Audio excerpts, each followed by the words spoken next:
list of things you're doing right now, and maybe 25% of that list aren't serving you. It's just not serving you anymore. It was serving you 6 months ago. It was serving you a year ago. It's not serving you like it was at that time. Another 25% of the list is absolutely crushing it, but you don't realize it yet. I think one of the hardest things to understand is so much of what got you to where you are today is not going to take you to the next level, but there are some things that you're going to have to do forever, and how do we differentiate between the two? My 4 rules for success. Number 1 is stop the wrong trains.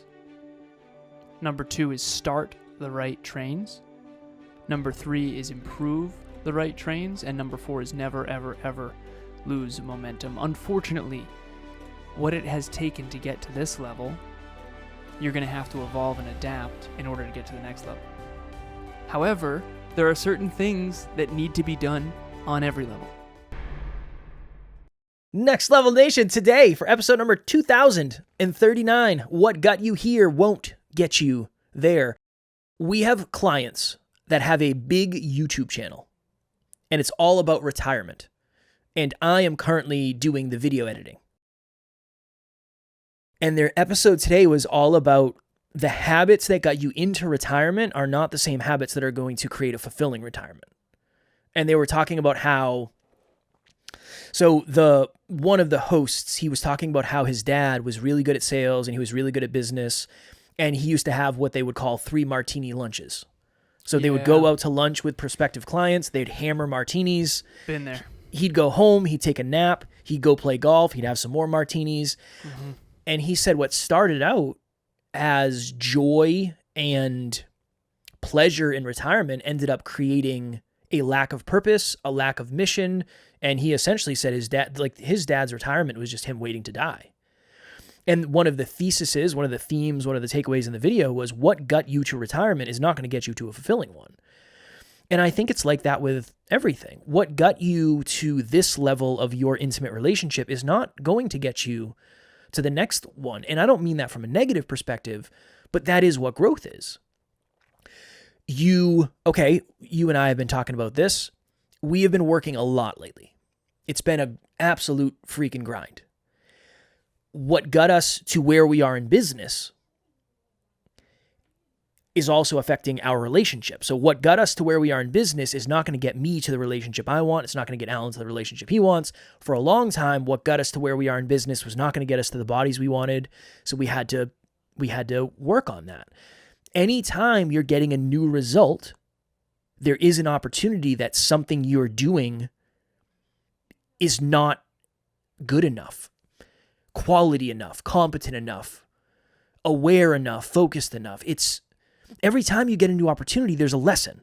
So the opportunity is, okay, I'm going to go try to do this thing. The delta between you knowing how to do it and actually being able to do it is what has to change. And I think that's why it's so hard. There are certain things you got to do forever. You got to work hard forever and you got to work smart forever. But nice. It changes. It's like, I've been working 70 hours a day. I should probably work a little bit smarter. You can't work 70 hours a day. You watch me, baby. On the other end, there might be somebody out there that's like, I work 7 seconds a day and I'm not getting, well, okay, that's not enough. You got to work a little bit harder. But it's just really hard to know how to go about this because it's easy to get momentum and say, like, what the hell caused this? Well, how did we get to where we are and what do we change and what don't we? So yeah, I thought this would make for a cool episode because we're in a phase right now of we've worked really, really, really hard and we're going to work hard forever. I don't think we've worked very smart. I think,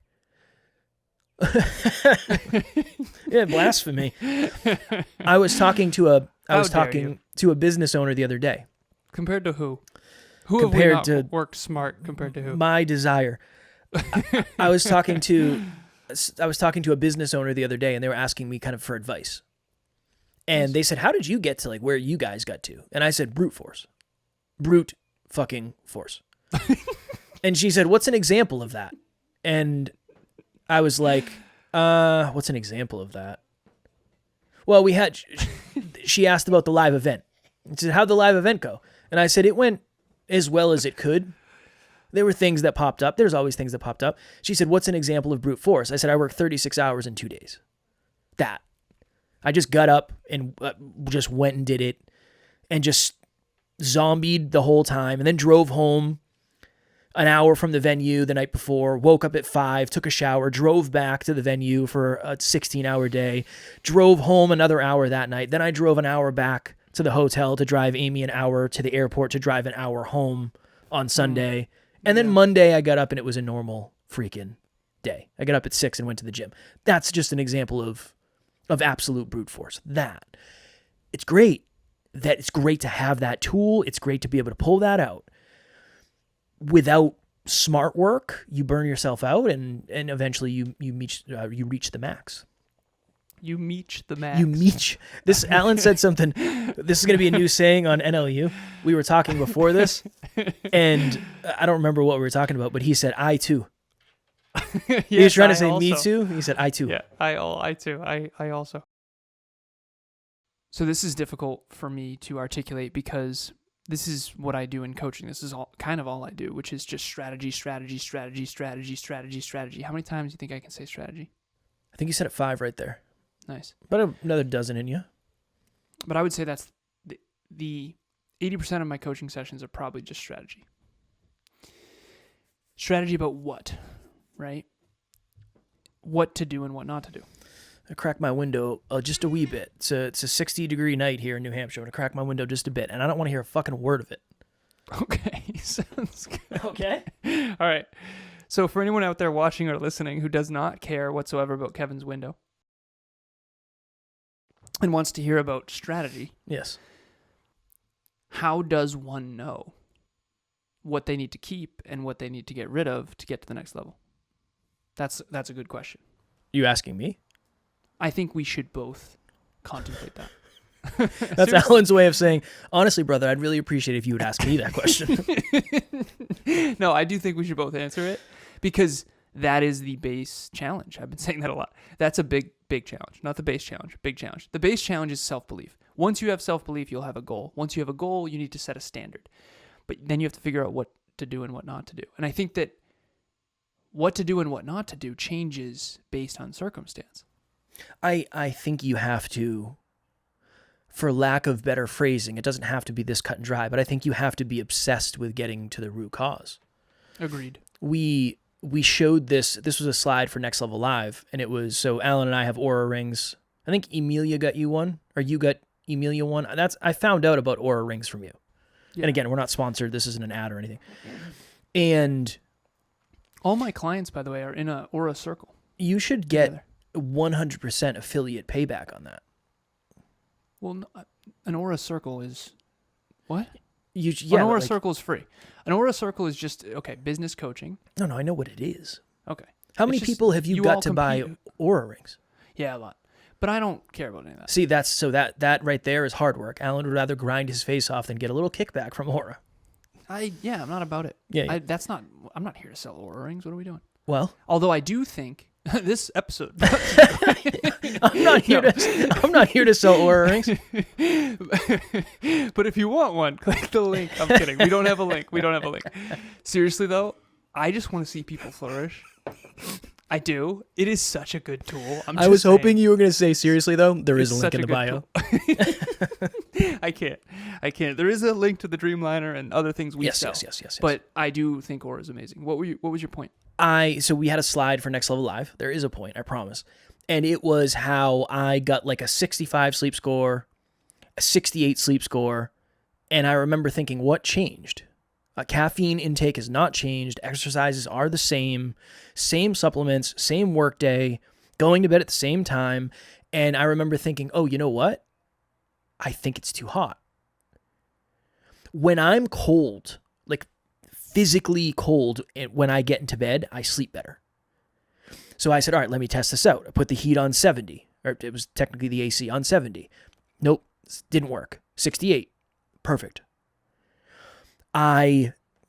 Somebody gave me, remember how I told you about magnesium malate, a supplement I was given? I have not got below an 80 sleep score since I started taking it. I'm obsessed with figuring out if that's what it is. I need to know. So I think that's the answer is you have to be a little bit of a detective to go back and say, okay, when did I start this? Okay, how much of a difference did that make? All right, let me connect the dots. One of the questions I asked this business owner who was asking me for advice, I said, what were you doing when things were going the best?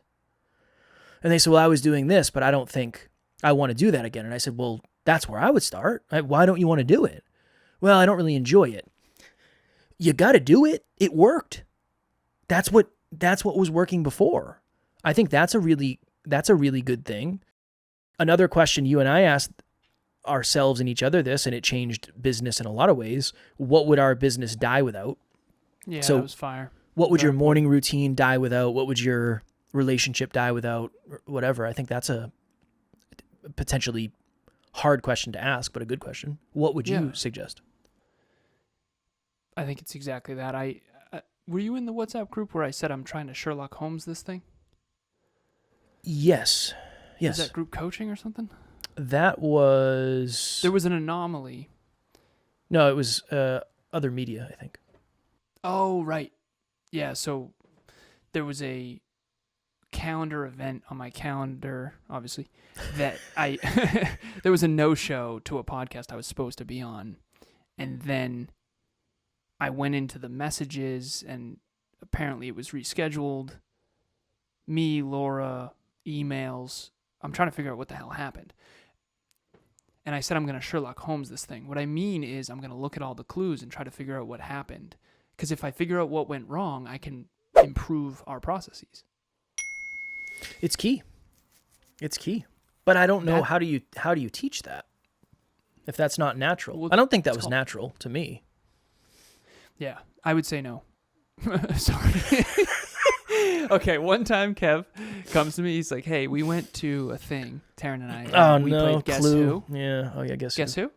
Not Guess Clue. Who, yeah, Guess Who. Guess Who. Clue is a great example. I think it was Mr. Plum with the candlestick I'm getting in good. the fucking billiard room. I'm getting good at Clue. Son. No, but have you ever seen the Sherlock Holmes movies with Robert Downey Jr.? No. They're awesome. Look, man, I don't... If I'm going to have a half hour to watch something, I'm going to watch something dumb on YouTube. Okay. You know? All right. Anyways, one of my favorite fictional characters is Sherlock Holmes. And I actually recommended that to a client recently because she's trying to learn how to get to root cause analyses, do a root cause analysis. And I said, when you watch Sherlock Holmes, that's kind of how Kevin and I...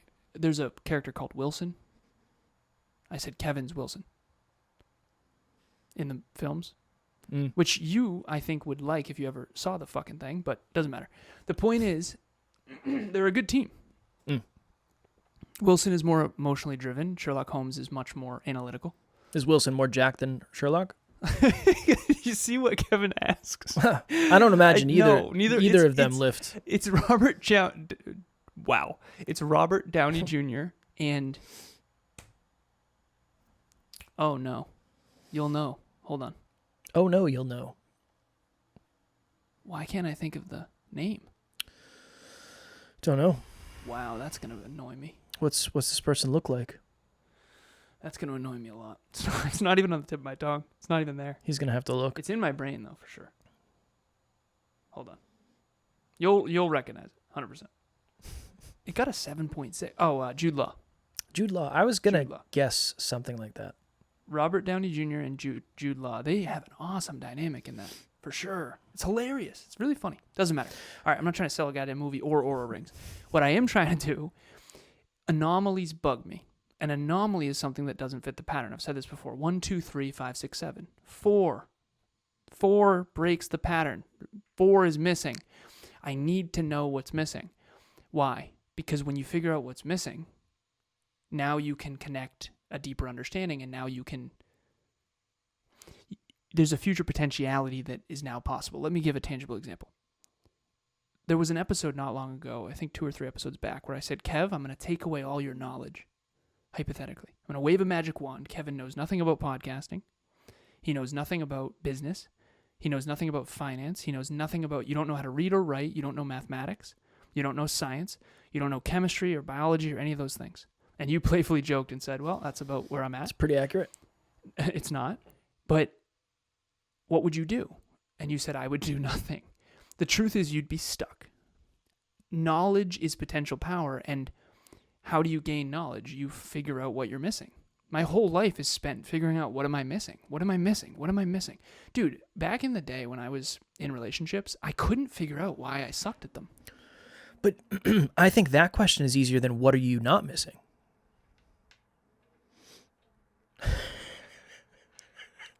What are you missing? I think it's easier. How do you know if what you're doing is working? If you're doing 5 things, how do you know how much credit to give to each thing? Yeah, that is very challenging. I feel like that might be harder. All the time. She's always asking me, she says, I need math, Jeff.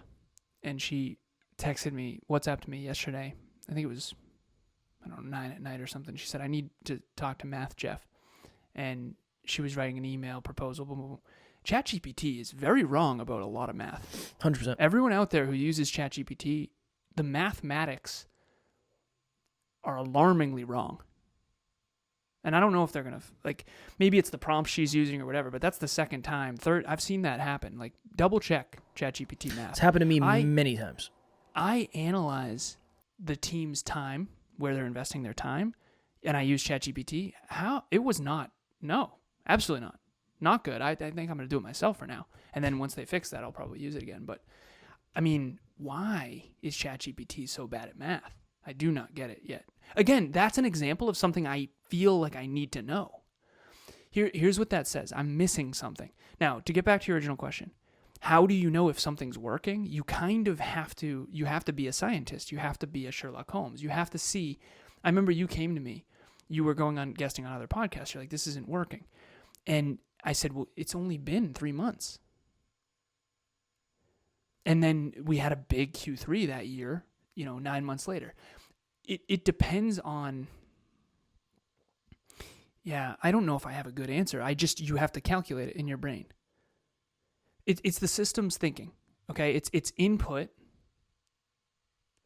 for a specific output. Okay, break this down. For anyone out there watching or listening, we have a digital asset that we presented at Next Level Live that I downloaded, and I'm going to put it into a Google Drive folder.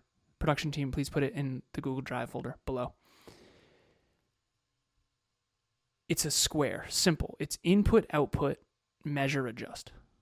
This is why I'm so big on measuring things. If you don't measure anything, you don't have anything to go on. It's like a self-driving car that can't see anything. It's like you're blind. Okay, real quick. Mm-hmm. Input, for everyone out there watching or listening, download the asset. Input is what you say, think, do, feel, and believe. Those are the inputs.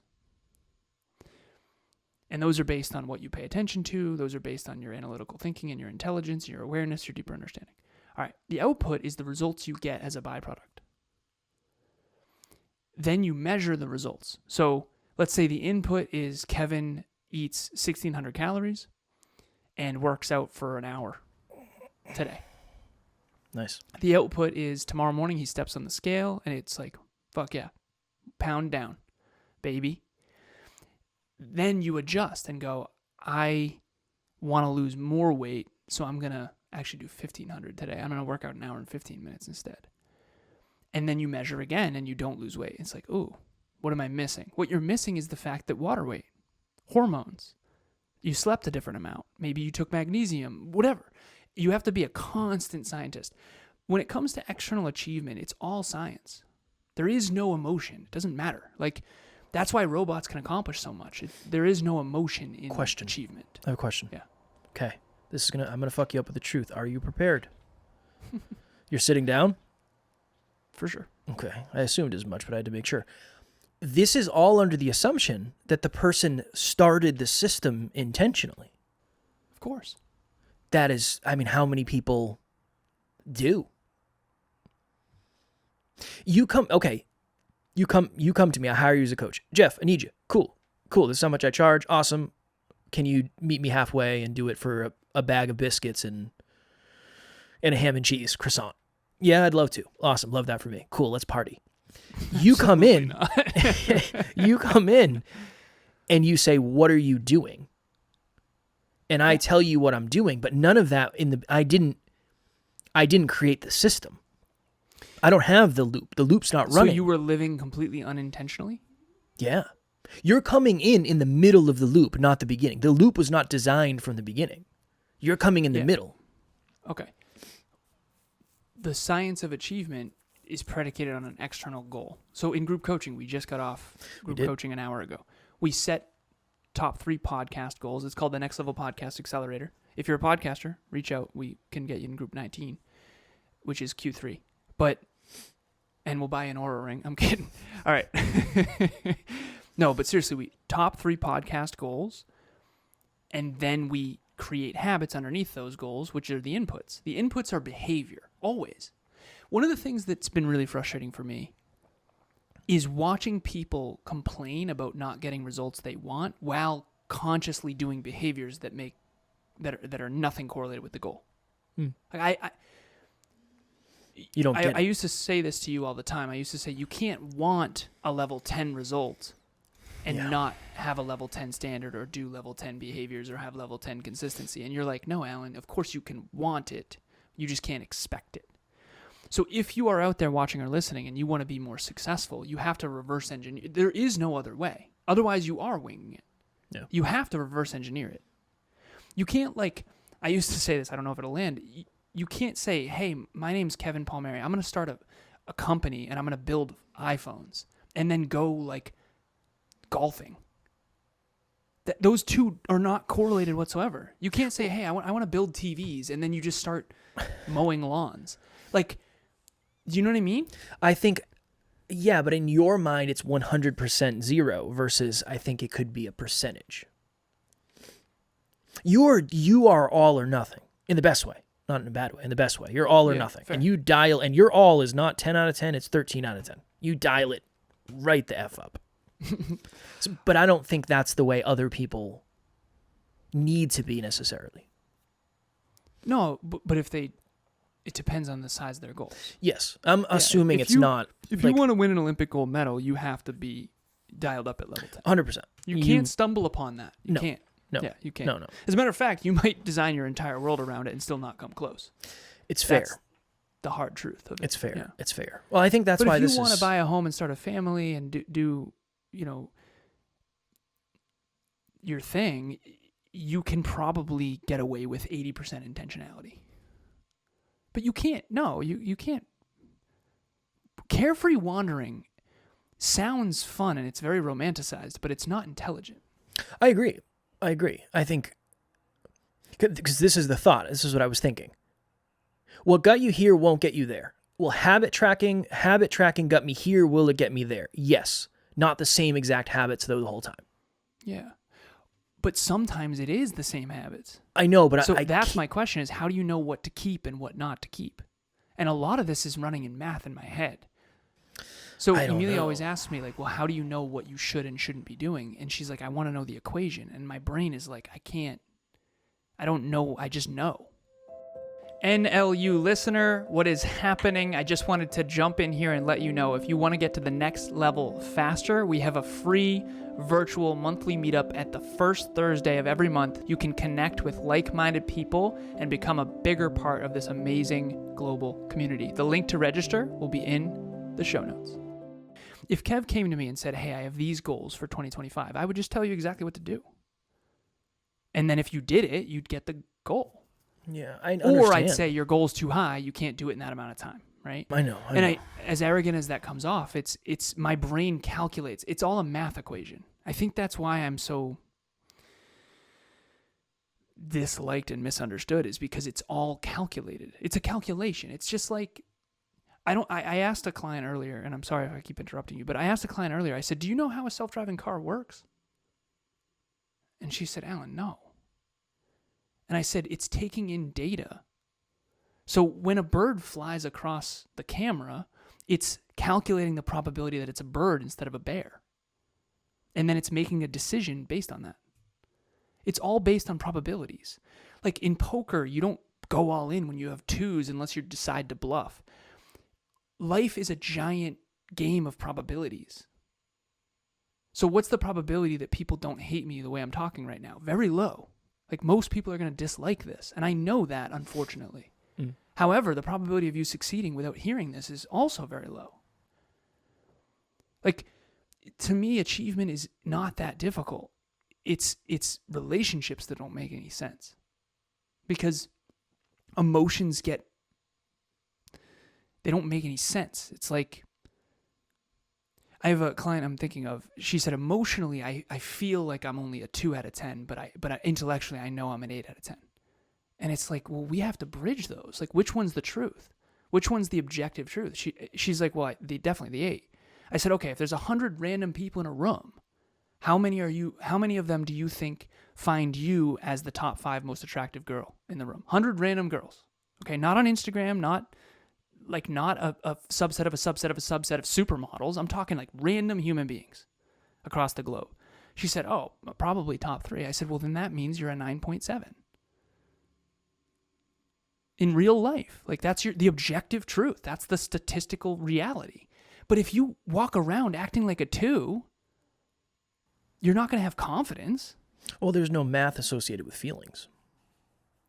I think that's the issue. Feelings are highly illogical. I mean, that's what makes them feelings. But emotions do not work off of math. I've been saying that to you I don't care that the chance of me being in a plane crash is 0.000. I'm on the plane and there's turbulence. I don't care what the percentage is. But that does help. It has to help.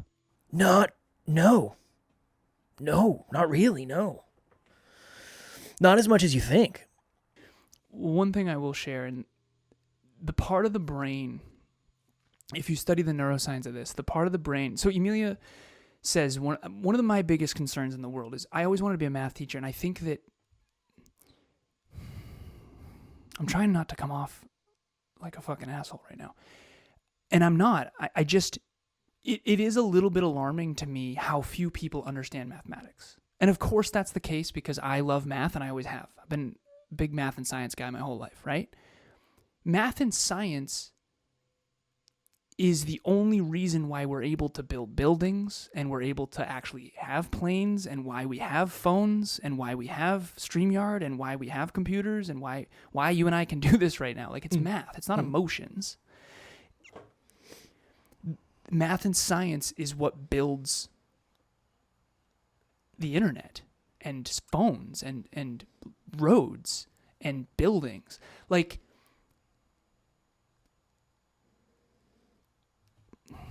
Emilia says the reason people don't understand math as well as they could, like, think about the reading literacy in the world compared to the mathematical literacy. Dude, not close.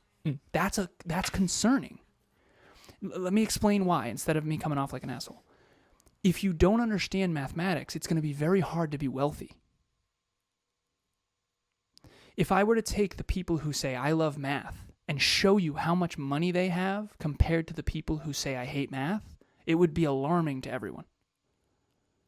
Because numbers is money. Money is numbers. And the people who understand science and mathematics are better at fitness, they're better at finance, they're better at business, they're statistically speaking, they're not better at relationships, and it's because they don't have emotional intelligence. So there's 4 quotients. There's IQ, there's EQ, there's SQ, and there's AQ. All right, IQ is intellectual quotient. That's one that I feel I'm heavier on, and that's why a lot of people have a hard time with me. I'm very head heavy, mostly head. EQ is the heart.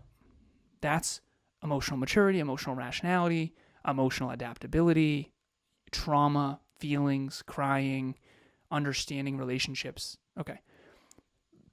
The other one is social quotient. This one I have a really hard time with. This is understanding other people. You have a very high SQ. You had a higher SQ than me for sure. I had a higher IQ. You had a higher SQ. Okay? And we both worked on EQ. The fourth one we both have very high, and again, I'm not saying this to brag about us, I'm saying this to give this to the listeners, it's adversity quotient. How well do you bounce back from adversity? So what they've found statistically is the people who have the highest IQ, EQ, SQ, and AQ, they are the ones who succeed the most. And the reason why is because they're good with people, social quotient. They are good with their own emotions, and they can self-soothe. They are intelligent, so they make effective choices consistently, and they can work smart and hard. And then the adversity is like they can grind. They can fucking grind. Not everybody can work 36 hours straight and not. I know that. I don't think it's good for most people. Adversity quotient. Yeah. Right. That's high adversity quotient. So all of these can be built. That's the good news. So if you're out there and you don't like math or science or whatever, like that's okay. I'm not trying to shame anybody. What I am trying to say is it's more important than you think. It's so much like if you want to achieve your dreams and your goals. Like for goal achievement, it is a science. It's a science. There's no there's no emotions in it except for networking your way to success. That is a thing. Building relationships with people can help you succeed for sure. Social quotient is very important. Emotional quotient is very important for leading people and that kind of thing. But behind the scenes, when it comes to fitness goals and finance goals and being able to reverse engineer finish lines, figuring out what to do and what not to do, and productivity and all that stuff, like that comes down to intellectual quotient. It's IQ. Like if you could see IQ correlated with wealth, it would be very correlated. Let me ask you a question. Well, we got to get out of here soon, shortly. This is my question. Do you think most people would rather be more successful outside of their home or inside of their home with relationships? Based on not based on you.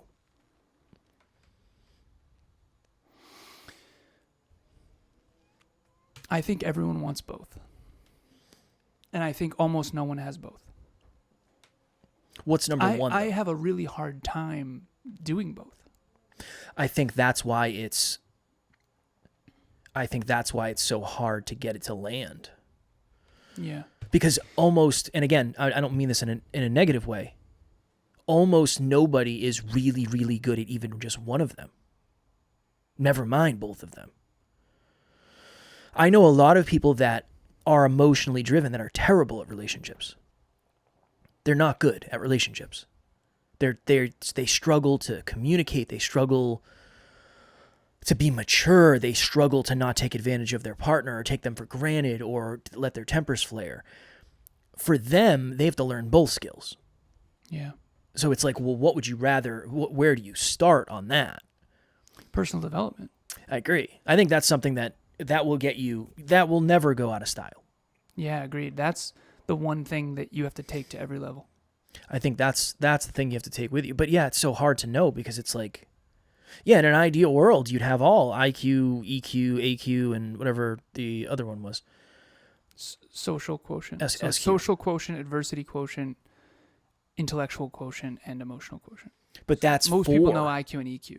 Yeah. But that's 4. So health, wealth, and love. We talk about that all the time. That's 3 times as hard. Mm-hmm. Oh, it's more than 3 times as hard. It's way more exponentially than 3 times as hard. The math is, if you're 1 in 100, 1 in 100, 1 in 100. So if you're top 1%, like that client, let's say she was top 1% in terms of health, wealth, and love, a random sample of people, she'd be 1 in a million. That's 1 in a million. So if you're out there watching or listening, do you want to be 1 in a million? Then you have to have 1 in a million eagerness to learn, 1 in a million humility, 1 in a million work ethic, 1 in a million access to like books. And you have to, one thing I'll share very briefly is wanting to have a great life without becoming a great person is not going to happen. It's most likely not going to happen. Unless you lie, steal, cheat. Like there are some people out there that are absolute snakes, that are very successful, that are shitty people, and that haven't had to work on themselves in order to lie, steal, cheat, whatever. But if you actually want to do it in integrity and be fulfilled on the inside and be successful on the outside, you're going to have to, you can't be average, ordinary, and mediocre and want extraordinary results. I guess you can want them, but you can't expect them. And what I would rather have everyone out there do, this is Next Level University, we tell the truth here, like, if you want extraordinary goals, an extraordinary home, an extraordinary relationship, an extraordinary body, an extraordinary business, an extraordinary quality of life, you're going to have to become an extraordinary person. And that's going to require extraordinary effort. And that's going to require extraordinary eagerness to learn. I have clients that bring notebooks 3 times a week to me. And I'm just teaching them. I was on with a client earlier. Shout out to my man Cole. He works for a company. I pulled up a map of Canada and I unpacked the whole company, like all the different things, how it all works, everything. I just taught him the whole chess game, and I'm not trying to come off arrogant. And I said to him, brother, you need to learn all this. Like, this is a learnable thing. And he's like, dude, I love this. Let's do more of this. If you didn't know any of this, you would basically just be a pawn in someone else's game. And I don't want anyone to be a pawn in anyone else's game. I want you guys to all be empowered. Like, listeners, you can learn how to live life on your own terms. If you know how the world works and how you work and how the economy works and how the career works and how relationship works. Like, I am so blessed to be with Emilia Smith, but I had to earn that through 30 years. I didn't have a really, really meaningful, like, I didn't get my dream relationship until I was fucking 30 years old. I was failing for 29 years, almost 30 years. I met her when I was 29, almost 30. And I just kept learning and kept learning and kept learning. And I kept going back to the drawing board and I kept talking to you and I kept saying, well, what am I doing wrong? Like, what's not working? What do I have to get rid of? Okay, vulnerability. What's this about? Okay, Brene Brown. Let me read all her books. I read all of her books. I don't love them, but like, I needed them, right? Maybe that's just a level of, your eagerness to learn is what you have to take with you forever, and your own personal development you have to take with you forever. Everything else you can kind of decide for yourself whether you have to bring it or let go of it. We started another round of group coaching, the Next Level Podcast Accelerator, and the first several calls are focused on personal development. And I said a couple times, I know, we're all here for podcasting. Trust me. We have to start with a concrete foundation because, yeah, we could just jump right into podcast stuff, but that stuff, it might get you to a new level, but it's not going to get you where you want to get to. Yeah. The reason we are where we are, and again, humbly, where we are, podcaster to podcaster, is not because I'm going to teach you some hack. That's not why. It's because we focused on ourselves for the vast majority, and to this day, we still focus on ourselves. Why do you think it's such an unsung hero? Because I love that you can't sell it. Shared that. I love that you shared that. I appreciate it. You can't sell it. That's why. You can't sell it. When people leave group coaching, I want them to not need us. I would love that. I don't want you to need us. I want you to be 100%. Empowered. That's the goal. So you can't sell somebody else going on their own journey by themselves. That you can't really sell that. It's because it's not my product. It's not my service. It's not my app, whatever it is. I just think, and because if you want results quick, the way to get results quickly is not to work on yourself. It's to go do some hack or some fucking juice cleanse or whatever the hell it is. That's you want quote unquote result. There's a bunch of people out there doing water fasts. And they're like, oh, look at how much weight I lost because I just did a water fast. That's what happens when you don't eat. Yes. That's not, yeah, you're going to get results if for 4 days not eating. That doesn't. You're also going to lose all your muscle. Yeah, it's not what you think it is. If you went and studied, maybe you download some sort of kinesiology, biology, a bunch of different books and spend a week, 2 weeks, 3 weeks going through, that you'll have more information, but it's still going to take time before. I think it's tactics and hacks seem to, collapse time. But it's kind of like it's like a microwave. It's like, yeah, you can throw it in there, hit a couple buttons, it'll get the job done, but you ever had a really good meal out of a microwave? I haven't.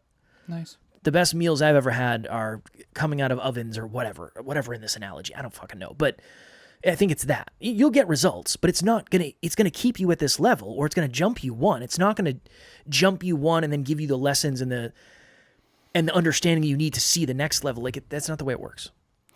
Last piece, I know we got to jump. The consciousness, this started out as the hyper-conscious podcast. I'm always going to keep saying that because that's right. The reason why I loved your podcast so much, Kevin, and why I wanted to come on board is because hyper-conscious means acutely aware. Consciousness is the unsung hero. Like, the reason we have been able to achieve a lot of our dreams is because we learned how to do it, and then we did it. And then every time it worked, we figured out why it worked. And every time it didn't work, we figured out why it didn't work. And we're just iterating on that forever. In group coaching, I said the learning loop is study it, write it down, practice it, and teach it. And Emilia, in the past, a lot of the things we taught at Next Level Live, she taught me. Mhm. And I gave her a shout out, and Evolve Ventures, like, I'll shout her out forever. They're amazing. The reason why I said that, though, she teaches me things all the time, and I teach her stuff all the time. I actually sent her the quotients, intellectual quote, because I learned that from a podcaster not 2 days ago. And I was like, can you please send me everything? She DM'd me all of that. And then I forwarded it to Emilia. I said, I want to have a conversation with you about this. I'm excited about this. She said, hell yeah. And now I'm teaching it. One of the reasons I teach it so quickly is because it ingrains it more. It's study, write, practice, teach. Study, write, practice, teach. Study, write, practice, teach. And each time you study it, it goes a little deeper. You write it down, it goes a little deeper. And I recommend writing, not typing. And then you practice it in your own life. Now you get experience. Now you reflect on that experience. It goes a little deeper. Then you teach it. Now you really start to know it. One of the benefits of the Hyperconscious podcast and now Next Level University is we get to teach these things that we learn, which makes us learn them even better.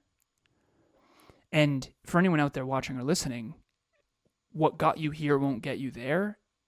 Einstein has a great quote where he says, two things. Number one, if you judge a fish on how well it climbs a tree, it's going to spend the rest of its life thinking it sucks. So don't judge yourself based on the wrong things. But number two was, you cannot solve a problem with the same level of thinking that created it. The very first personal development book I ever bought was called How Successful People Think. Thinking is the one thing that's more important than anything else. That's what human beings and dolphins and only certain mammals can do. My cat can think maybe a couple moves ahead.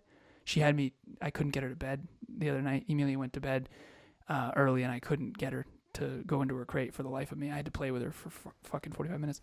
That's something right there the ultimate cat dad would not complain about. So that's a point for Kevin. Thank you. I've been working hard, man. I was up way too late. But no treat. Doesn't matter. She's not listening to me. She said, Mom's not here. I'm not doing it. But the point I'm making is my cat can think 1, 2, 3, maybe 4, 5 moves ahead. And she looks at the birds and she's trying to get all this stuff. Human beings can think 20, 30, 40, 50 moves ahead. You can think into the 50s. You can think into the future and go, oh, I'm screwed if I don't X, Y, Z. And that's a skill that you have to develop. But ultimately, the Sherlock Holmes thing, the chess player, whatever metaphor you want to insert, I said this in group coaching. I hope that everything you do is by design. Like your future, you can design it now. And then you can start working on it now. You and I started designing this future. There's an episode of Kev, episode 7, talking about all of the things that he has right now. And you and I started to go to work on how to make that happen. And yeah, some of it was worse than we thought. Some of it was better than we thought. A lot more of it worse than better. I was going to say most. Yeah, and it's taken a lot of effort, and we've learned a lot, we've grown a lot, but ultimately we made it happen. And we are still working on our vision now. And today, you and I are working behind the scenes on how to create the future by design, future by design. And everyone can do that to some extent. Not everyone's going to be a grand master chess player, but anyone can play chess, and anyone can get better at chess. And I do think that success is very much a lot like that. Well, I think that's what it means to strive and never arrive. It's cool. Maybe we're the most quote unquote successful and fulfilled we've ever been. Awesome. That doesn't mean we're done. It's same thing for you. Same thing for you. It was good. I enjoyed this episode. You've achieved a lot of your dreams. I have too. I'm very grateful. And there's a lot to go. Yeah, there's a lot to go. And I think who we've had to become to achieve those dreams is someone hopefully we can be proud of. And I think ultimately that's what everybody wants. So yeah, this was good. I appreciate, this was a good conversation, man. I think that obviously I talked a lot more than you did on this episode. It's okay. But I appreciate you holding space because, yeah, I hope the world, if everyone out there watching or listening, if you make your future brighter, everyone else's future gets brighter too. For sure. Assuming you're a heart-driven, wonderful person who's not trying to steal and... Well, I wouldn't say that that's not a bright future. That's if you're lying, stealing, and cheating, it's not bright. Yeah, exactly. It's successful, but there's a difference. It's not real. Yeah, agreed. And it's your brighter future is so inspiring, and your kids will be inspired, and your grandkids will be inspired, and your friends will be inspired, and I mean, that's what the world needs right now for sure. So, Boom. anyways, yeah. All right, if you're looking to be inspired and you're looking for a community to help you do so, we have a private Facebook group called Next Level Nation. It's obviously free. I don't know. Do people charge for Facebook groups? I don't know if that's even a thing you can do. It's private, so you can feel safe in expressing yourself and sharing your stuff and answering questions. You don't have to worry about family members or judgy people looking over your shoulder. We post in there every day. Shout out to Amy and the team. They're in there every day, and it's just a good place for personal development. So we'll have the link in the show notes for that below. If you want more personal development books in your life, we have a book club every Saturday, 12:30 p.m. Eastern Standard Time, totally free. We have a monthly meetup every month. The links will be in the show notes to register for those, totally free.